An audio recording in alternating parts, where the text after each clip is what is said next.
Sorry है त यहाँ स्पिकर अफ भएको रहेछ सरी केही पनि सुनेन होला अहिलेसम्म भनेको होइन दाइ साउन्ड नै आएको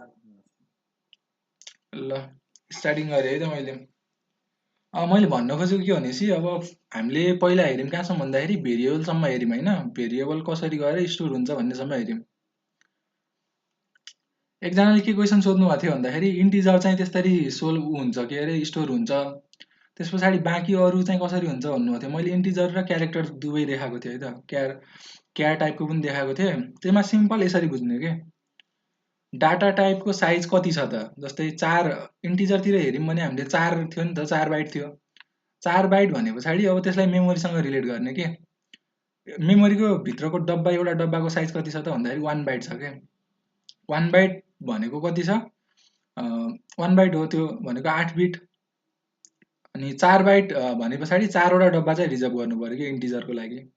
अब त्यस्तै कुनै डाटा टाइपको साइज चाहिँ 8 बाइट छ भने उसले 8 वटा डब्बा रिजर्भ गर्छ भनेको हो क्या त्यो अब डाटा टाइप अनुसार चाहिँ कतिवटा डब्बा रिजर्भ गर्ने त्यसको डाटा टाइपको साइज अनुसार चाहिँ हुने भयो त्यही भएर सिमिलर कन्सेप्ट लाग्छ है त मैले एउटा इक्जाम्पल मात्रै पक्रेको हो इन्टिजर भनेर अब सबैको सबै त्यो देखाउन पनि बोरिङ हुन्छ होइन किनभने कन्सेप्ट त्यही हो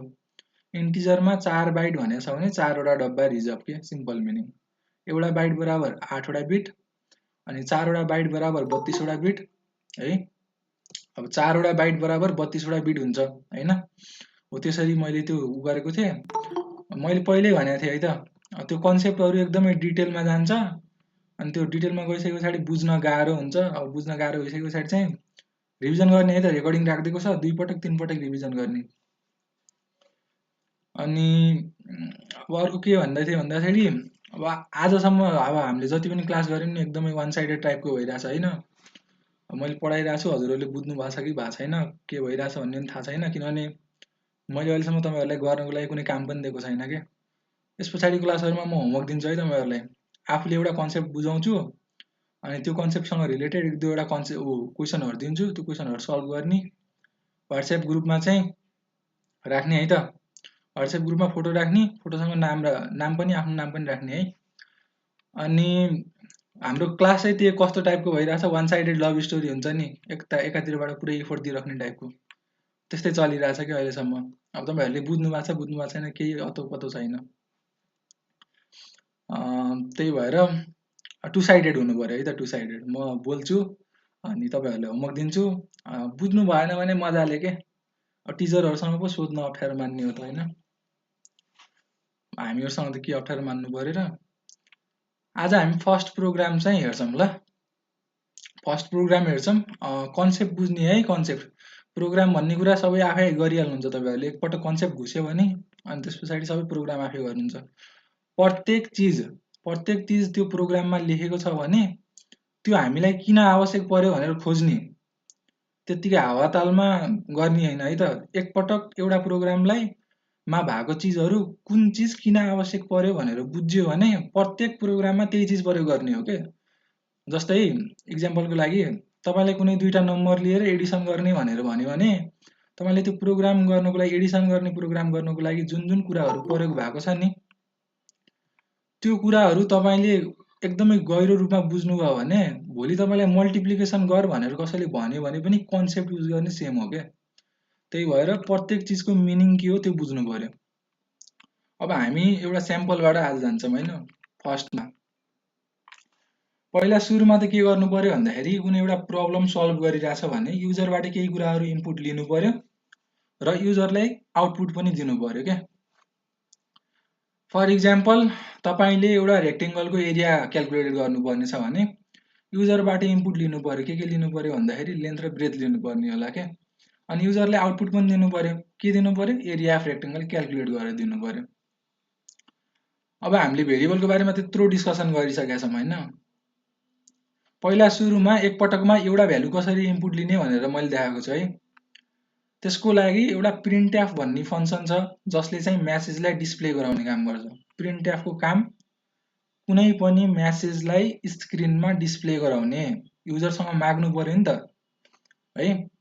युजरलाई तैँले लेन्थ र ब्रेथ पठा भनेर माग्नु पर्छ त्यो माग्नको लागि के गर्नु पर्यो भन्दाखेरि प्रिन्टएफले के गर्ने भन्दाखेरि त्यो म्यासेज के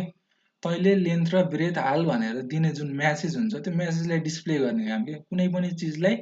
युजरको स्क्रिनमा डिस्प्ले गर्ने काम भनेको प्रिन्टएफको। त्यस पछाडि आउँछ हाम्रो स्क्यानएफ है। स्क्यानएफ भित्र यहाँ दुईवटा कुरा लिएको छ कि स्क्यानएफले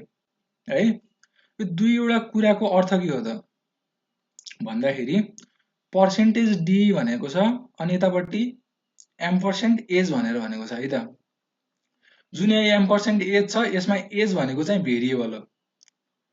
अनि त्यस पछाडि एम्पर्सेन्ट भनेको चाहिँ एड्रेस अफ भन्ने अपरेटर हो है। यसको अर्थ अहिले मिनिङ हामी सबै बुझ्छौँ। त्यस पछाडि यो पर्सेन्टेज डी भनेको चाहिँ फर्मेट स्पेसिफायर भन्छ है। अब यहाँ दुईटा आर्गुमेन्ट लिनु, अब आर्गुमेन्ट भनेको बुझ्दैन त मैले, दुईवटा चिज लिनु है त। दुईवटा चिज भनेको दुईवटा चिज लिनुको कारण चाहिँ के हो भनेर बुझौँ है त। पर्सेन्टेज डीले के बुझाउँछ भन्दाखेरि हामीले लिइरहेको इनपुट चाहिँ इन्टिजर फर्मेटमा आउँदैछ है। कुन चाहिँ फर्मेटमा हामीले इनपुट लिएर राख्ने, इनपुट लिएर कहाँ राख्ने, ऱ्याम भित्र भेरिएबल डिक्लेयर गरेको हुन्छौँ हामीले। त्यो भेरिएबल डिक्लेयर गरेको ठाउँमा चाहिँ भेरिएबल डिक्लेयर भएपछि के हुन्छ, मेमोरीमा त्यो डब्बाहरू रिजर्भ हुन्छ हैन। त्यो डब्बामा लिएर युजरले दिएको भ्यालु चाहिँ हामीले राख्ने हो नि त। त्यो राख्ने भएको कारणले गर्दाखेरि चाहिँ जब हामीले यो पर्सेन्टेज डी भन्छ नि यसले के बुझाउँछ भन्दाखेरि त्यो राख्ने भ्यालु चाहिँ तैँले इन्टिजर फर्मेटमा राख है भनेर भनेको हो क्या। तैँले जुन युजरबाट लिएको इनपुट छ त्यसलाई चाहिँ इन्टिजर फर्मेटमा लगाएर मेमोरीमा राख भनेर हामीले भनेको है त। त्यस पछाडि कहाँ राख्ने त,